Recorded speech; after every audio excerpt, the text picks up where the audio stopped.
I'm heading out, man. You want to ride? No, I got my car, but I actually really need to go to the bathroom.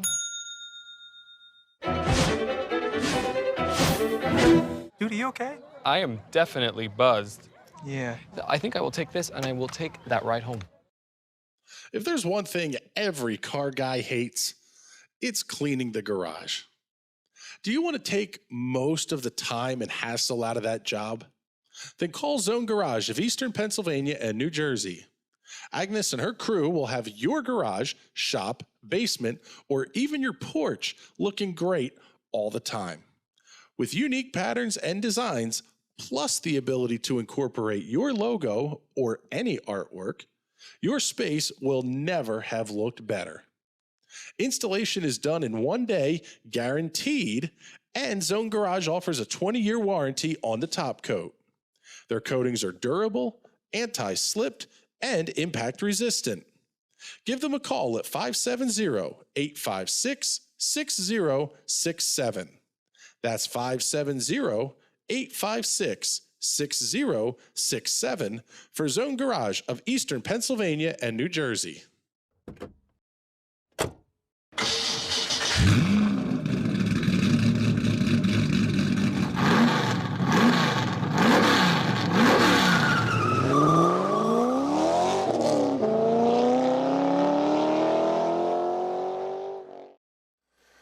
Once again, welcome back, ladies and gentlemen, to National Racing Network coverage of Championship Week. One more big crown to decide, and it'll be tonight here for the Indy Pro 2000 Championship. Coming to you from Elkhart Lake, Wisconsin, and Road America. Oh, my goodness. As always, joined in the booth by Mr. James Watson.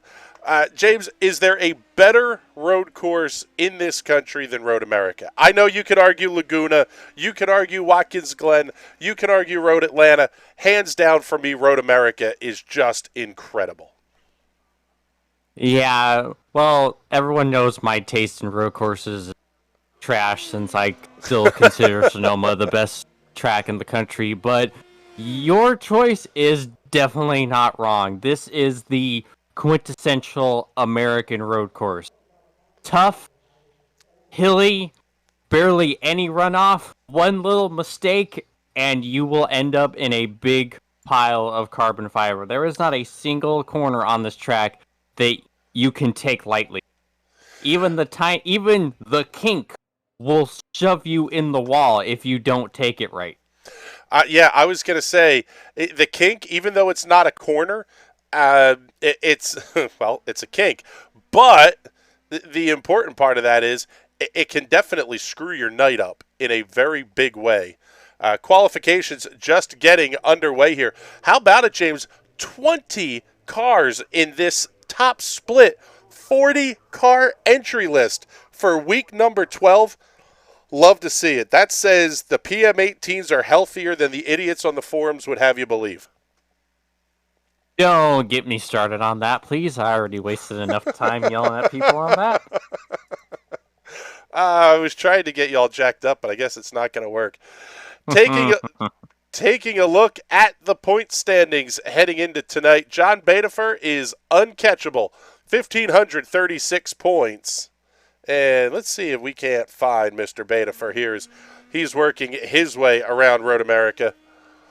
John Bedifer will be your overall champion for the Indy Pro 2000 Championship, taking that crown from Greg Seitz. Everett Paddock will finish second in points. He has a 90-point lead, 88-point lead over David Porcelli. Ted Burns, Frank Wynn are your top five, and it's very unlikely that we're going to see any big movement there this week once we factor in the drop weeks and all.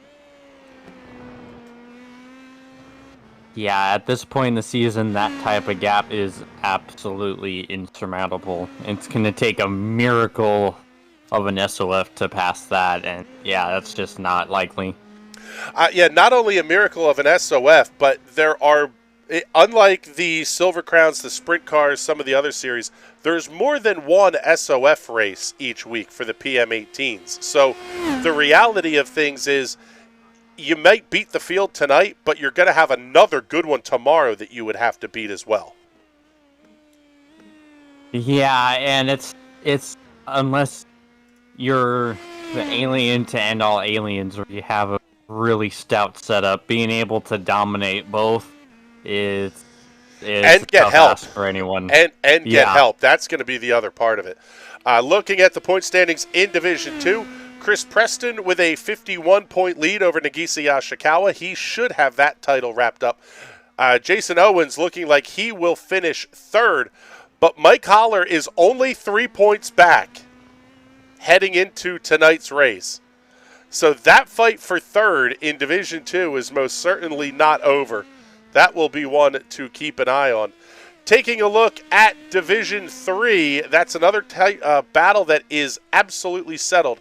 Aaron Stillwell will have the points championship there ahead of Simon Fell, Christopher Ebbs, our own James Watson, and Wes Shire. So congratulations to all of the champions that are going to be crowned here this week for the Indy Pro 2000 Championship.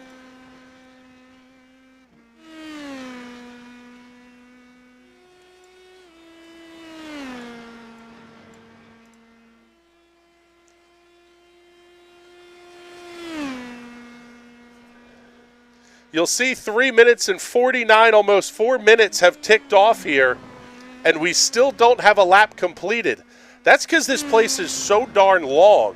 You basically, and I would imagine here, James, you kind of have to get out first and get out fast if you're going to try to get even 2 full laps here in qualifying. Yeah, there's no lollygagging here. As soon as it goes green for qual, you have to get out there. Or, you know, you can maybe afford to make one mistake early in your outlap, but depending on if and when you bin it, you may not have enough time to get both laps. It's about a 2-minute lap time around. Yeah, Graham Sanders, quick lap thus far at a 2-minute 1.106, 121.106 seconds. That's a long time around this place. They head off under the Sargento Cheese Bridge. Just so many great spots, especially to watch the races when you're here at Road America. A lot of just absolutely classic corners. Down there into turn number 5, wrapping your way up the quick left into 6. And then I believe 7's Canada corner, right? I think. Yeah, definitely. It's more of a corner than what's listed as turn 2. Yes, that is exactly right. Let's take a look here. Going to bring up the track map here. Make sure I don't screw up any of the names on this one.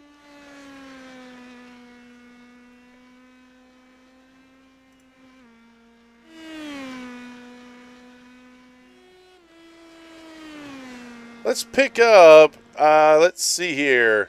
John Bedifer's turning his lap. He's third quick. Here's Graham Sanders.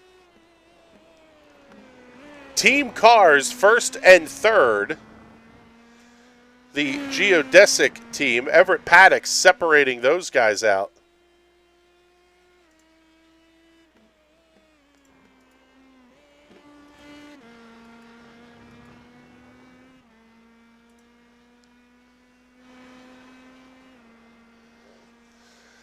Up over the line here on lap number 2. See what Graham Sanders is going to be able to do. Great lap for Mike Kahalich. No quick time for Graham Sanders. He stays at the top of the board, and he'll be there by 0.2 over John Bedifer. Mike Kahalich jumping up to third quick, knocking Everett Paddock all the way down to 4th, and we are inside of 90 seconds remaining here in qualifying.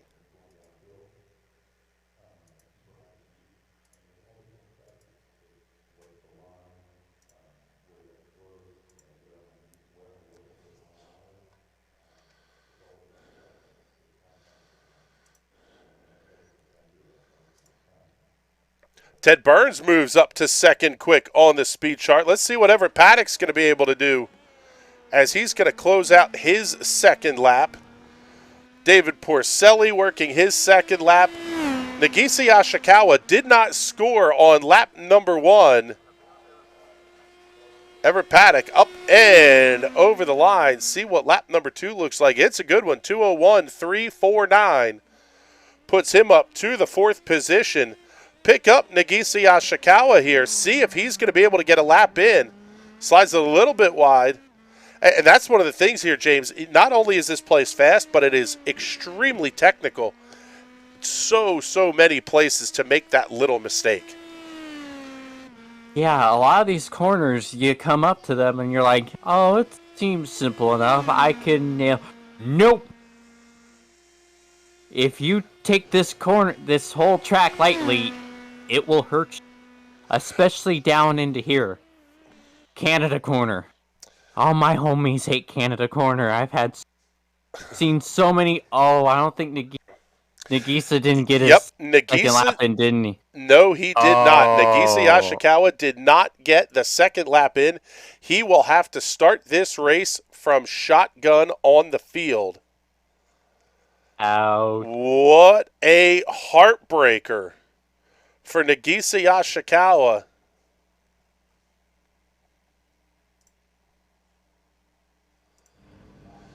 Pick up the field here from the front, and let's take a look here. Show the view from high overhead, the front straightaway here, as we give you tonight's starting lineup for this 20-car field. Graham Sanders and Ted Burns on row number 1. John Bedifer and Everett Paddock on row number 2. Mike Kahalich, David Porcelli on row 3. Nicholas Daly, Ryan Hammond on row 4. Mike Holler, Kylo Ciacelli on row 5. And row 6 will have Daniel Smith and Chris Preston. Row number 7, Frank Wynn and Vincent Genero. Brian Labarge and James Vance on row number 8. Chris Roberts, Mike Carpenter on row 9. Jason Owens and Nagisa Yashikawa on row number 10. And, well, I'll tell you what here, James, that's not the way that Jason Owens wanted to start things if he was going to try to stay ahead of, I can't believe I'm, Mike Holler, thank you. Mike Holler trying to stay ahead of him here. Jason does not want to do this from the back of the field. No, but, Jason is still working on his road skills. He's done very well this season. So I think starting in the back may not necessarily be such a bad thing for him. It might allow him to miss a lot of the carnage, because Turn 1 at Road America is very interesting and can be pretty sketchy. You are going at pretty much full speed. Like, you can brake a lot later than you could think going into Turn 1. And it's a very tight right-hand 90-degree corner. Yeah, and the curbing on the outside right here is not very forgiving if you go too much on it. I mean, we can hear Ted Burns on the throttle, off the throttle, hard on the brakes. He's trying to get as much heat built up into these things as he can, because you've really got to brake hard to get through Turn 1. You come up the hill through Turn number 1. Turn 2 is sort of the little, I don't even know, it's part of the straight, but they call it Turn 2. Then you'll head down here into Turn number 3. This is another 90-degree corner. With how tight these cars could be because of the draft, Turn 3 is another good passing opportunity. Yes, sir, but you have to be careful, because look at the incline that the decline that you're dealing with here. Look at how far, and our onboard does not do it justice on how much you're actually going downhill. You have to be really pinpoint perfect on your brakes, otherwise you're just going to airmail it right through, and who knows what you're going to hit and where you're going to hit. That's exactly it. Now through Turn number 6, the hard left-hander. Quick snap back to the right for Turn 7. I don't know that this is a really great spot, because you have to make the run down hurry downs into Turn 8. That's a hard, sharp left-hand corner, and it leads you basically right into the carousel. Yeah, if you're packing enough, you can make a pass there, but it's not likely and it's not recommended. Yeah, that's a last-ditch nut up and ball out kind of move here. Now working their way through turns 9 and 10 in the carousel. Absolutely iconic corner, more than 180 degrees. It has more than a hairpin. Then you get out down the bend, under the Henry Bridge, and to the kink at turn number 11. This is where Catherine Legg had one of the most violent wrecks in the history of Champ Car. Tony Kanaan has had a massive hit here in the Indy cars. And like you said, James, when you're at speed, they call it a kink, but you can't sleep on that corner. No, and the funny thing is that in a stock car, you almost have to treat it of a similar ilk as turn 1 and turn 3 and most of the other corners on this track. You actually have to slow down for it.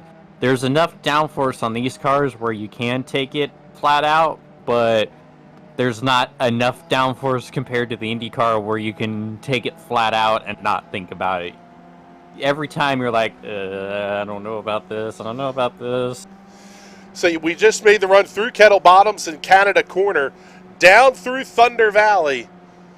This place in the real world is one of my favorite places on the planet to watch a race car. You'll snap back to the right for Bill Mitchell Bend. Again, another one of those corners that is deceptively tricky. Out of turn 14, up the hill. Pace car is going to come in. We are ready to go. Green flag racing. Fields packed up and tight. This one is going to be a ton of fun. And the start of this one, race fans, going to be all yours.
Lap number 1 goes in the books, and it belongs to Graham Sanders. Couple of cars having some early issues. We'll recap those here in just a second. But we've got a great battle here at the front. And trouble for Mike Holler. Jason Owens may have gotten his wish as Mike Holler has to come into the pit lane. Both Chris Preston and Kylo Ciacelli getting off the racetrack. They both had to take the toe in. Mike Holler able to drive his car back to pit lane.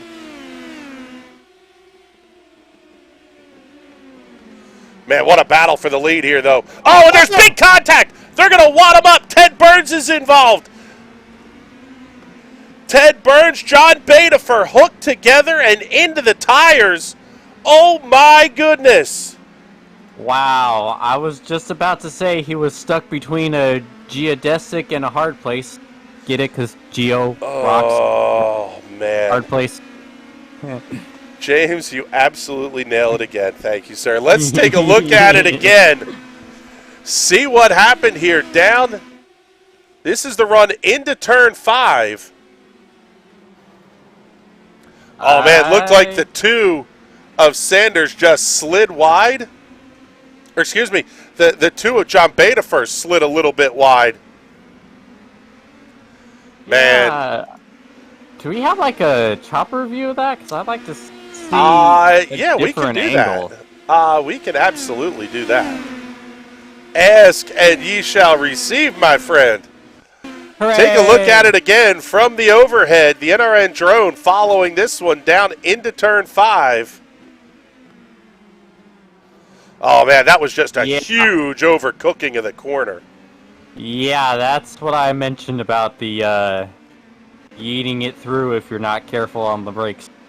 I tell you what, that's a great call there, James. And Ted Burns will have to bring his car to the pit area. And remember, no backup cars in this series. So if you're in, you're done. John Badeford, Ted Burns, both on pit lane with what I would assume will be fairly lengthy repairs. Graham Sanders now leading David Porcelli by, we call it about 0.8 of a second. Another couple seconds back to Mike Kahalich, Everett Paddock 4th. Nicholas Daly running in the 5th position. Picking up on the Mike Holler story, he runs in the 18th position. See if we can go back and find where Mike Holler had his issues. Holler is back on the racetrack, by the way. See if we can see what happened here. Oh, yeah, he lost the front wing in the incident where I think Kylo Ciacelli went off the racetrack. Let's see what happened. Oh, yeah, big time, just overcooking the corner entry to turn 6. That is teammate on teammate violence. Boy, you never want to see that. Yeah, and we've seen a lot of that tonight.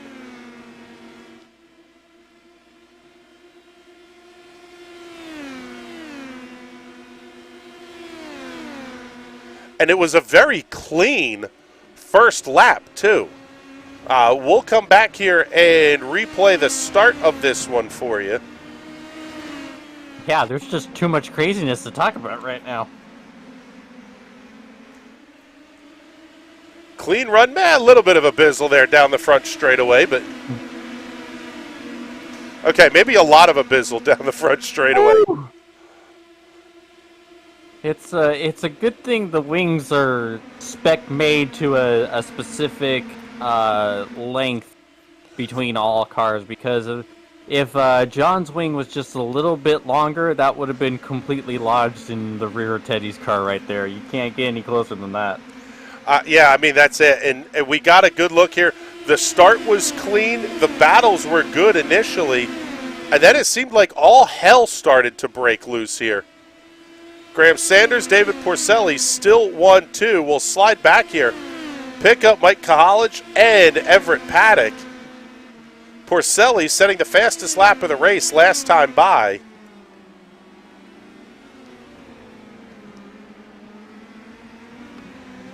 And there is not much that is separating Jason Owens from Mike Holler at this point either. About 0.8 of a second. Actually, no, more than that. Yeah, about a third of a lap separating those two right now. However, that may be enough. It's only 5 points separating Holler from Jason Owens.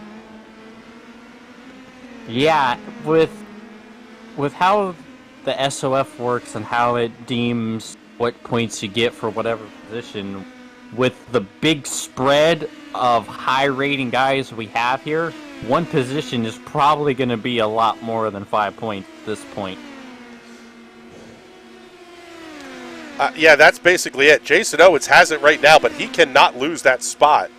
Let's show you the I ratings on these guys. Just absolutely insane.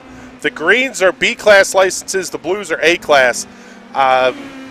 Graham Sanders, 7,200 I rating. Couple of drivers in the lower 2,000 range, but this is an absolutely monster top split here tonight. Yeah, this is going to be... Oh, God, the amount of points that whoever wins gets from this, it's going to be nuts. Yeah, I rating overall of 3463. Yeah, pretty darn good. This is similar to what we get Monday nights in the crowns on a weekly basis. This is probably going to be a over 200-point win. Ooh, a little bit of a tank slapper for Graham Sanders at the exit of turn 1. This is turn 2. It's barely a bend. That was out of 3. I promise I know this racetrack, people. Haven't even gotten to look at the comments yet. Let's check. Yeah. Lot of comments we're going to get through here. Jay Dixon checking in saying, go Ted. Unfortunately, Ted going to be in 17th position and at least 1 laps down. Accelerator, let's know Nagisa and Rocket Racing. Also say, how is that only 2 cars involved there? Yeah. I agree with that one. Jay, no idea, but it was a pretty poor move by John. Preston checking in. That's Chris Preston, by the way. He used us as a break. Oh, yes, Holler rammed us both, saying that they weren't teammates, though.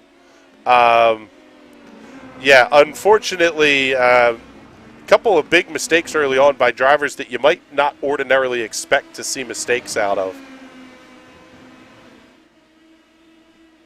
How about the run for David Porcelli here? He is hounding Graham Sanders.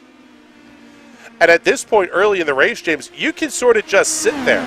Let him watch the relative. Let him watch where you might try to make the move. And just let the guy in front of you make the mistake. Although I say that, and he's going to pull out and make the move down the front straightaway.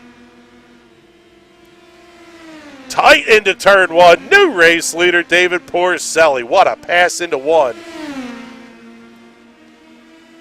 That's where I don't know where the bend is at 2, because this is turn 3. Finally, getting it right.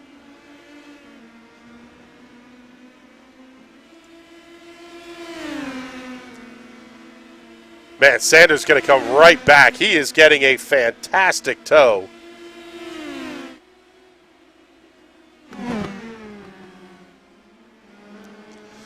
Oh, man, what a dive into 5. Fantastic pass there. And the question becomes, I would imagine if you're David Porcelli, you start to wonder, can you make the pass before the finish line out of turn 14?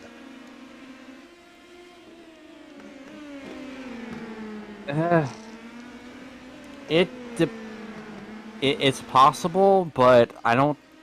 The horsepower and the draft of these cars aren't powerful enough to be able to make that move as you're coming to the line on the last lap. Like I was in a situation in the race I ran yesterday where the car behind tried to edge me out at the line, but the draft wasn't strong enough and I was able to keep ahead.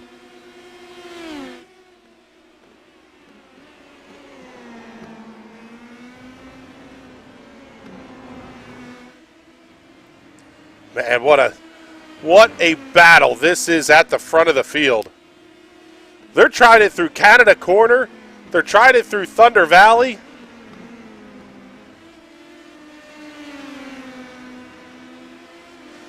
And yeah, there, James, like you talked about, I think part of it is just because you're coming uphill, you're really going to have a ton of momentum. You can get the pass made into turn 1, but you're not going to get it done before the line. Yeah, you're going to need the car ahead to mess up the turn 14 if you're going to have a chance to time it.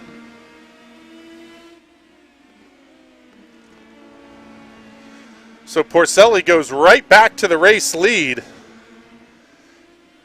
The last time they got to turn 5, Graham Sanders tried the dive bomb. It looks like Porcelli's going to cover that line on entry into the corner. Sanders tries it on the outside. He slides just a little bit. Whoa. Oh, what a pass. The outside of turn 5. Did you see him power slide that thing? Oh my god, that was epic. Oh, what a fantastic shot there. And oh, man, this racing has been absolutely spectacular. Trouble on the racetrack for Chris Roberts, it looks like. He is off track and back on. Jason Owens so far able to hold off Mike Holler. That's really the only points battle that we have to look at here.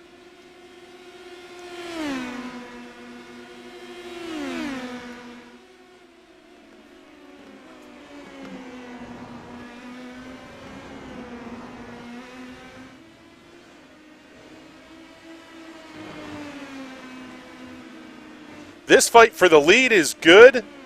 The one for second is just as fantastic between Mike Kahalich and Everett Paddock.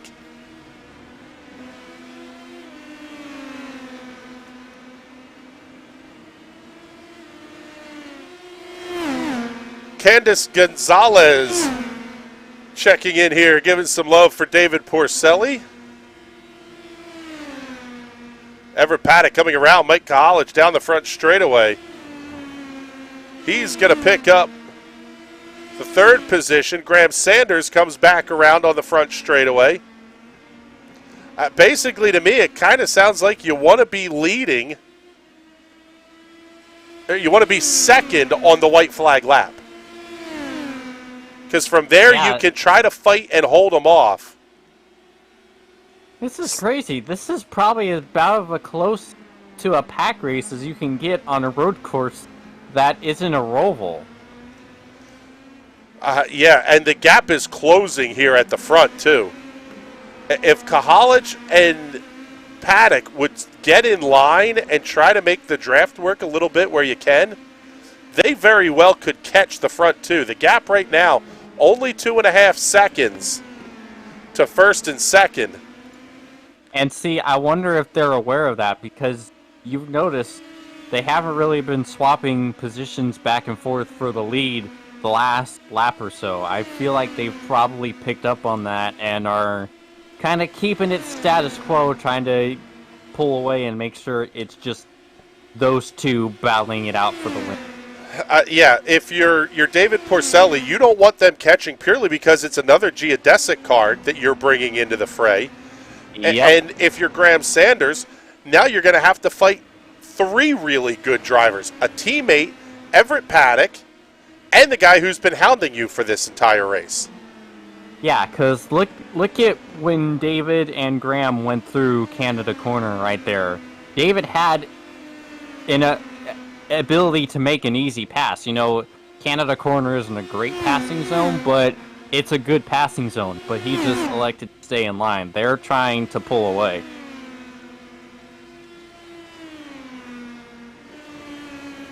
Now if you're Porcelli, you just got to make sure you don't get out of draft range. You'll get a little bit of a tow. You'll get a big monster tow up the front straightaway. A couple of times a lap, the tow will be big. But you got to make sure that you're within range to benefit from it. Yeah, you want to be a little passive at this point, but not too passive to where you ruin your chance at the win regardless. Slide back in the field a little bit here. Pick up Nicholas Daly, Ryan Hammond, and Frank Wynn. Hammond in the yellow 4 down to the inside. Daly, that white, green, and blue car. Oh, buddy. They're going to keep it on all 4s here, but good battle. It's not often you see cars side by side through there.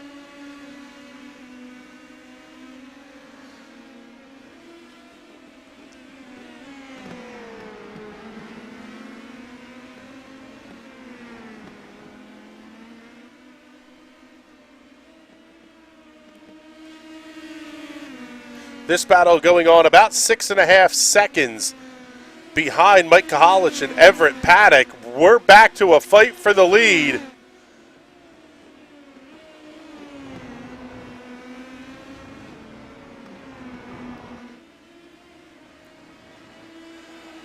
And I'll tell you what, whatever they've been doing here at the front, it's working because the gap is up to 2.9 seconds right now.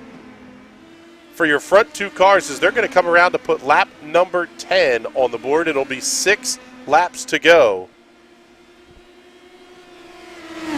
Oh, trouble for Mike Holler. Well, at least it said there was trouble for Mike Holler. Let's take a look and see what we have here on the instant replay.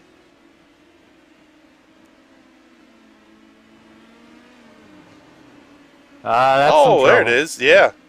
You know what? That's what you talked about early on in this one, James, is you touch the curbs just a little bit, and all of a sudden you're in a really bad spot. Porcelli, fastest lap of the race, comes right back around Graham Sanders. Oh, problems for Frank. Yeah, Frank Wynn having an issue getting off the racetrack.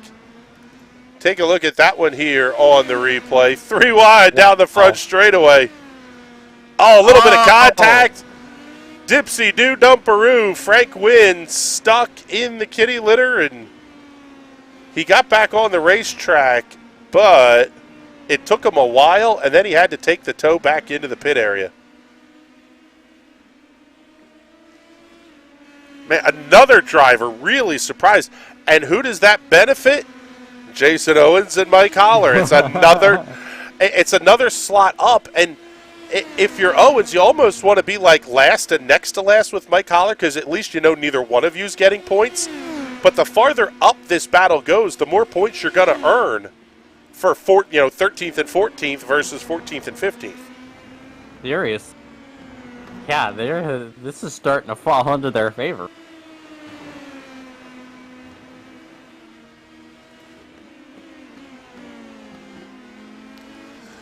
Yeah, here, some interesting comments starting to come in here. Let's pull this one up from Tasty. Make him use his fronts, David. Yeah, that's part of it. Make them use up their stuff. East Raider checking in, saying, let's do it, Graham. I'm just... The way you said, tasty, I just can't keep from playing that in my head over and over again. Good God. If they comment again for us, you'll get another one. Sanders back around Porcelli. Kahalich holding off Everett Paddock. Show you a couple of our big movers in the race here. Nagisa Yashikawa is your hard charger. He's up 10 from the drop of the green flag. Very nice run tonight as well for James Vance, the McLaren throwback. We can't say what brand would have been on that car, but you know it. He's up 8 from where he started this race. Mike Carpenter running in the 11th position, up 7. But another of the hard chargers is David Porcelli.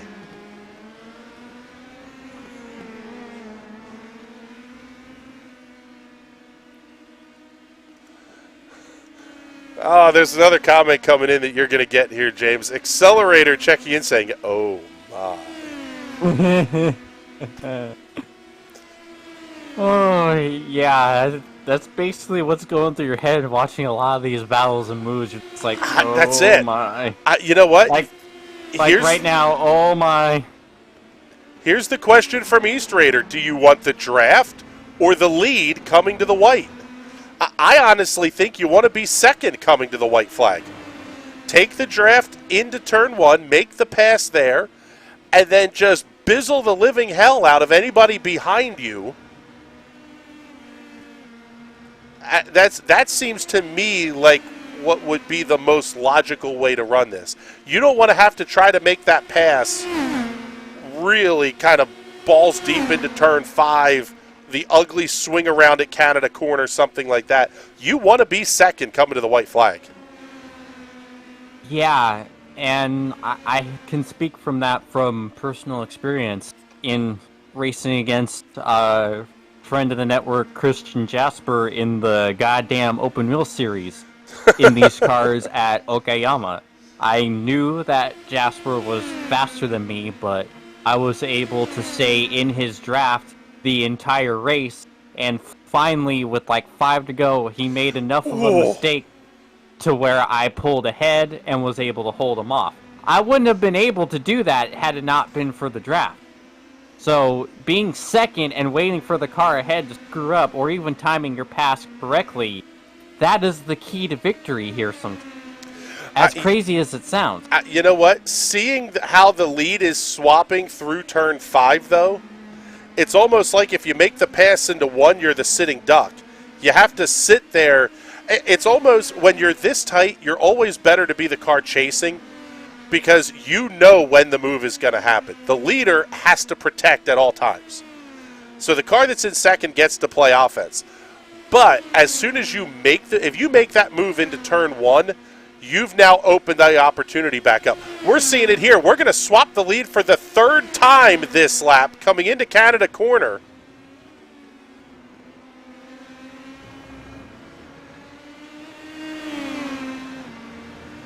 And they're playing nice right now. They're not going to play nice with a lap or 2 to go. No, and we've seen crazy out there, outlandish finishes in this series a lot. Like, all we need to do is just go back a couple of weeks to the chaotic finish that was the Montreal race. We haven't seen anything yet so far. And lap traffic could come into play. Man, what an absolutely fantastic race we've seen here. The battle for second is still raging, by the way, but I can't take my eyes off the fight for the lead. And look at that. The battle for third is very closely starting to become the battle for first. Yeah, it's down inside of 2.5 seconds. There's another, so they'll swap the lead back into 5. Man, Sanders thought about making the move there into 6. Yeah, they don't care anymore about trying to keep third and fourth by. They're just focused on each other and keep it going long enough. That may not be the move. I was just going to say, you can get tunnel vision of you're battling so hard with the car that's right around you that you sort of lose sight of where the cars that may be coming behind are. We're seeing it. That gap is now down to 1.8 seconds separating the top 2. I mean, think about last season at Iowa with Greg Seitz and Everett battling side by side lap after lap. Eventually it took third and fourth from like 3-4 seconds back to right behind them as they came to the white flag.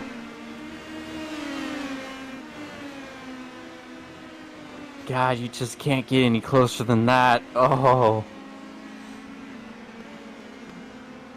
This is absolutely insane. They'll take the toe off the lap car up the front straightaway.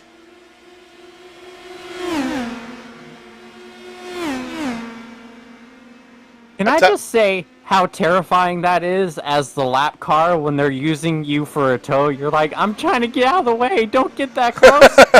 What are you doing? Yeah, I tell you what, I think David Porcelli wanted to catch that lap car a lap later because it definitely stalled out the run for Graham Sanders.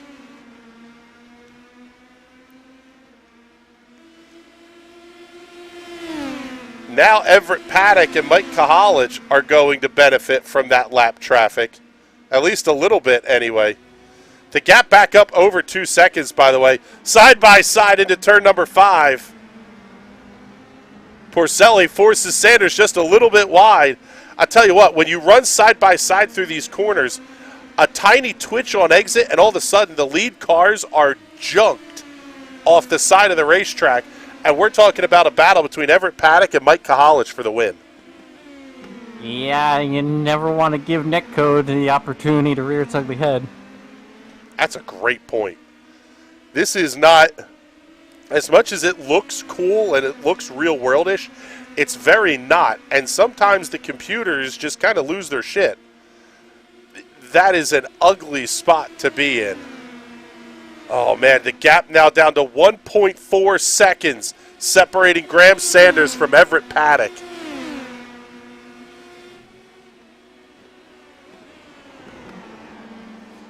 Sanders is through. Porcelli right back to the inside. What a crossover. It's a second and a half coming to the white flag between second and third.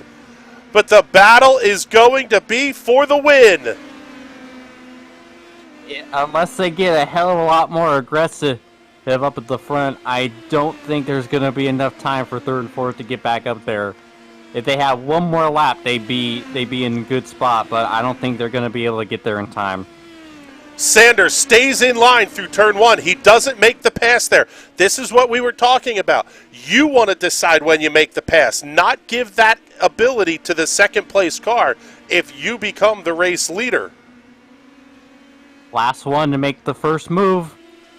That might Man, be this is tightening up. Oh, man, this is getting close between 2 and 3, too. Porcelli going to throw the block down into 5. He gets out towards the outside of the corner. Sanders loses it. Porcelli wiggles too. They're still side by side.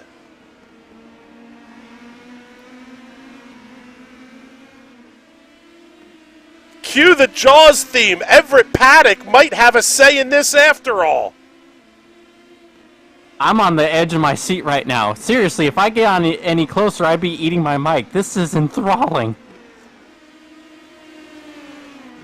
Under the Johnsonville Bridge, through the carousel for the final time. Not many spots left to pass here. The short run down to the kink, and Porcelli has a quarter of a second. That's enough. He's trying to break the draft. It may not matter. Here comes Sanders looking for the run into Canada corner. Sanders to the inside. Oh, they're going to be side by side out of it.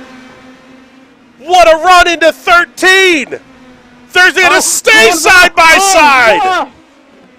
Oh, my God. Holy cow, what a save by Graham Sanders, but it may not make a difference.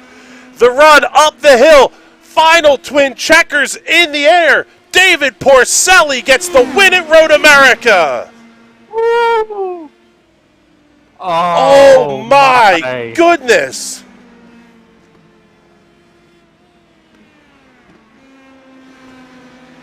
That was incredible.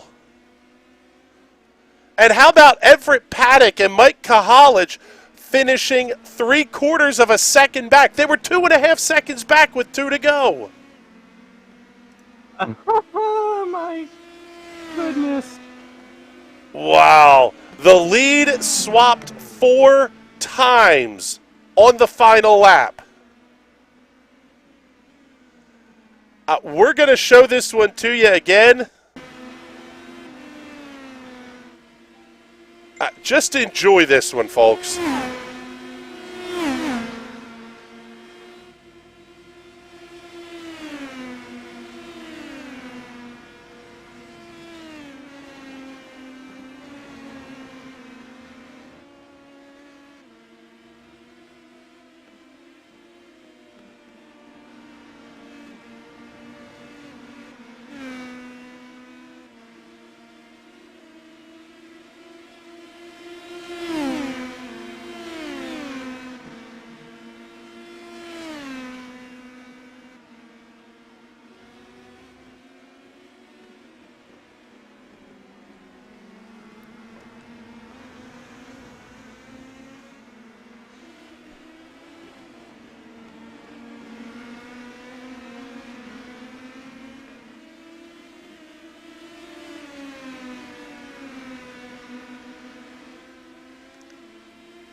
Just incredible.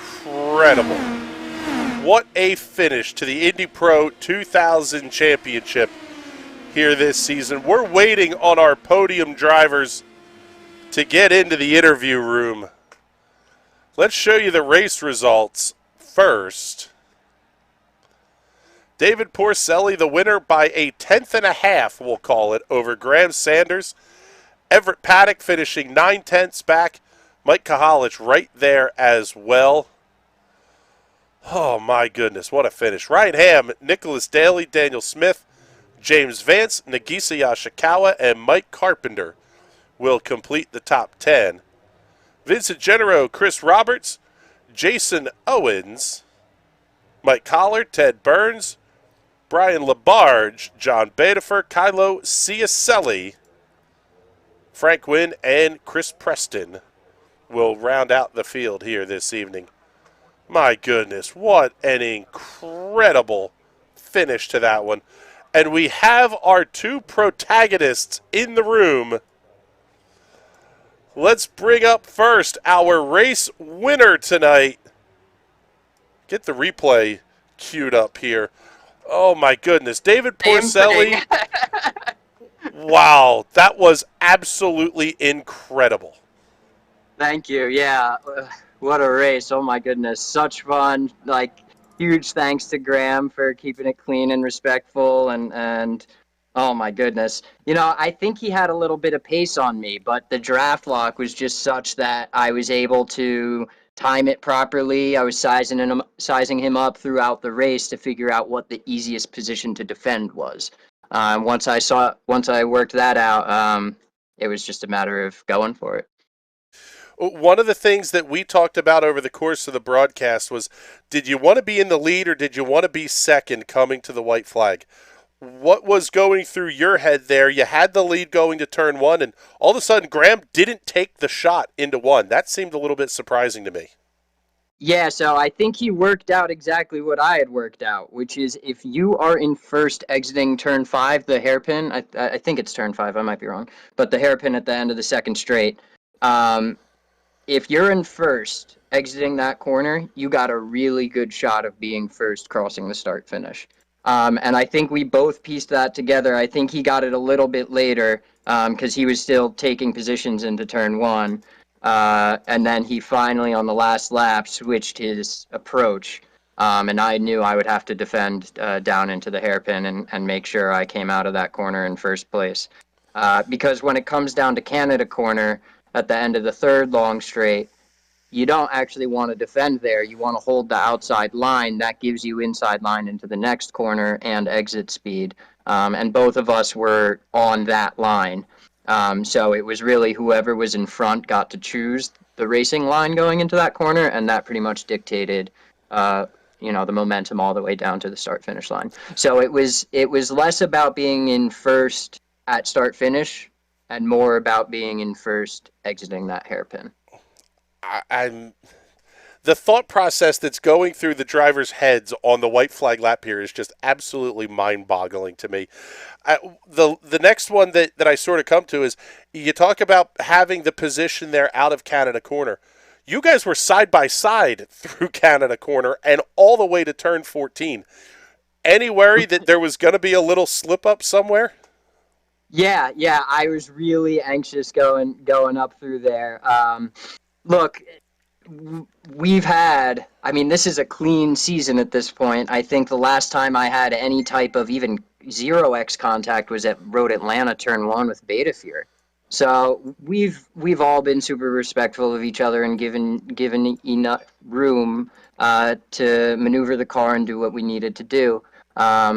And luckily I had that inside line on that last lap, and Graham pushed just a little bit into the grass. Otherwise, I think he would have sent it up the inside going into the final corner, and it would have been another side-by-side all the way through Canada, up into the final straight. Oh my goodness, what a race. I really hope we put on a good show for you guys. I'm going to go back and watch that because, holy moly, that was a lot of fun. Well, you had James and I squealing like schoolgirls up here. That was absolutely incredible. Congratulations I think that makes on 4 of us. Yeah, well, I was going to say, we're about to talk to Graham here. But, man alive, that was just absolutely unreal. Congratulations on a great way to close out 2021 Season 4. Hopefully we're going to get to see a lot in 2022 Season 1 here starting in a couple of weeks as well. Absolutely. You'll see me. All right, David, thank you much here. Before we let you go, let's get all the sponsor plugs and thank yous in here, too. Yeah, absolutely. Racecraft One Indianapolis, as always. I'd like to say hi to my family and my girlfriend, Brianna, and that's it. Yep. Thanks so much for the season, guys. It was a lot of fun, and I'll see you next time. All right, buddy. Thank you very much here. Let's bring in our runner-up finisher tonight here, Graham Sanders. And, man alive, you put on one of the best shows Road America has ever seen here with David tonight. Thank you. That was just an incredible way to close out the season. I appreciate it. Yeah, that was one of the most fun races that I've ever had in iRacing, and I was thinking about waiting until the end to make the pass, but I was like, that's no fun for the broadcast. That'd be boring. So I was like, let's send it. Let's have some fun. Let's put on a show, and we didn't kill each other, which is the best part. It was a blast. Yeah, I asked David this same question. You were side by side going into Canada Corner all the way through to the exit of turn 13. How much pucker factor Zulu was that, and any concern that you guys were going to just both junk yourselves there in that last little bit? Oh yeah, it was definitely the pucker factor was definitely off the charts, but I was fairly confident that it wouldn't result in a wreck. I mean, we were side by side a dozen times before that, but yeah, I had a slight wiggle there out of Canada, and I just wasn't able to carry that speed or even just have the downforce on the outside there. And yeah, it was he did a great job, and it's really unfortunate what happened back with Theo and John. I haven't watched the replay. I'm not sure if it was a lockup or not, but John was pretty disappointed in himself in the chat in the team channel. So it was that was a ton of fun. Yeah, I was going to say, we went from having the likelihood of a 6-car dog pile for 15 laps to what amounted to 2 very small packs. You had you and David, followed by Everett and Mike. Does that change the thought process at all of, I just have to fight this one, or are you constantly looking at the relative, making sure those next 2 aren't getting too close? I mean, yeah, when the gap's like over 2 seconds or like a second and a half, you don't really have to worry about those guys behind. I mean, you have to obviously check that relative, and I saw that dropping a bit. I think it dropped by like a second and a half at one point because I was battling with David, and then I kind of stopped for a lap or two to just build that gap back up again. And but yeah, it's definitely less stressful when you just have to worry about one driver. But you're always keeping an eye out on the cars behind. Well, it was an absolutely incredible race. Thank you very much for checking in here with us. And, man, that was just absolutely incredible. Thank you very much, Graham. Let's make sure we get all your sponsor plugs and thank yous in before we let you go. Yeah, I'd just like to thank everyone at the team, Alpine Stars, GoPro, GSI, SimLab, everybody. That was a ton of fun. It was fun doing that full season with everyone, and you guys did a great job with the broadcast. I've watched every single VOD back after each race, so I'll definitely be doing the same again tonight. Thanks, guys. I appreciate it. All right, buddy. Well, thank you much. We appreciate the kind words here, and let's bring in the guy who had about the best view of this, Mr. Everett Paddock. What were you thinking there watching that last lap? Were you just waiting for those guys to wad them up in front of you? That was what I was counting on. It wasn't such a hot plan in the end, though. That was those guys raced awesome. My hat's off to everybody. Michael and David and Graham all did a great job tonight. I don't think when you factor in the drop weeks and the extra SOF races that we're going to have and all here that David's going to be able to pass you. But all in all, a pretty darn good season here. Looks like you're going to come home second in points, or at least highly likely to. 30-plus starts, 13 wins, 26 top fives. What more could you ask for other than about 150 more points or so? Yeah, Roger. Actually, I think it's pretty close between David and I. You know, I looked at the drop weeks. I've been watching that pretty close, and I was like, I think I needed to beat him, and I don't think I made it. So I think David might pit me. We'll have to see how it all works out.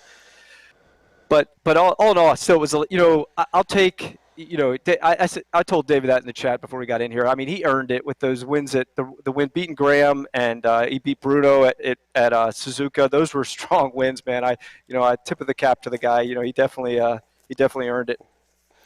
Well, looking forward, hopefully we're going to get to see you back here for 2022 Season 1 as well. I'm planning on it. I wasn't sure, last season, but with this, it's been a ton of fun since a lot of the guys came. Hopefully, it'll start carrying over into a little bit more participation. Looking forward to the Glen. That usually brings a ton of people. So, we'll get our donations in, get you guys all paid up, and get going again for next season. So good stuff. Thanks, guys. Really you don't need no sponsors to plug, but I appreciate Chris and James and Jason, his big donation that he does for this. That's really cool. It's been a lot of fun. All right, buddy. Well, thank you very much. We appreciate you checking in with us here. And, man, good Lord, what an incredible race that we had here. What are you thinking here, James? The racing was outstanding. This was a ton of fun tonight. This is how you end the season. Good Lord.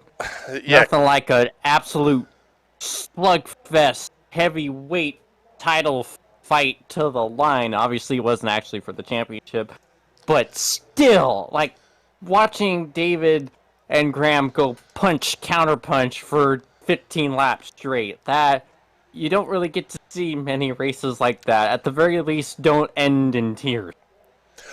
That's it. Usually something happens, and it's just as exciting. But tonight we got to see all four of those cars packed up together at the finish line. Oh, my goodness. Let's do it again. Everybody, don't go anywhere. Load right back into the sim. We're just doing another one of these. Oh, man. Absolutely incredible run. But with that, it is time for us to get out of here. Huge. We do. Oh, we yes. Do have we do have one more. One more Yes. interview here. Let's bring Nagisa Yashikawa up into the booth. And James, tell us what we got going on here. Well, I'm the head of the off-road division at Rocket Racing Setups. However, I haven't taken a break of the jumpy jump stuff. Just kind of broadening my horizon and the horizon of the team and the shop in general. We being Rocket, is entering back into the road category. And we are starting off with getting into the world of the PM18 and the Indy Pro 2000 Championship. And me and Mr. Yoshikawa here are going to be working together among a big team of stupidly talented individuals to try to see if we can't bring our names up into the pantheon of dominators such as Geodesic and Everett Paddock and Rust Racing, even though they didn't run this season. Well, that's very cool. Nagisa, tell us a little bit what you're thinking about this now. Yeah, I'm super excited. Glad I was given the chance to, and yeah, I'm glad I get to try my hand at some setup building because I haven't really done a lot of that, but I think should help me improve as a driver as well. Kind of knowing more about how the car handles and everything and all the setup tweaks. And the last couple of weeks I've been making my own setups just to practice and stuff.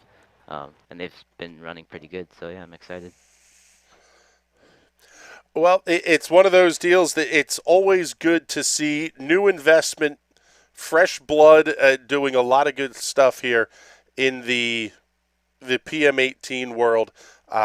This is one of the best cars on iRacing, and really this added investment is a great way to showcase it.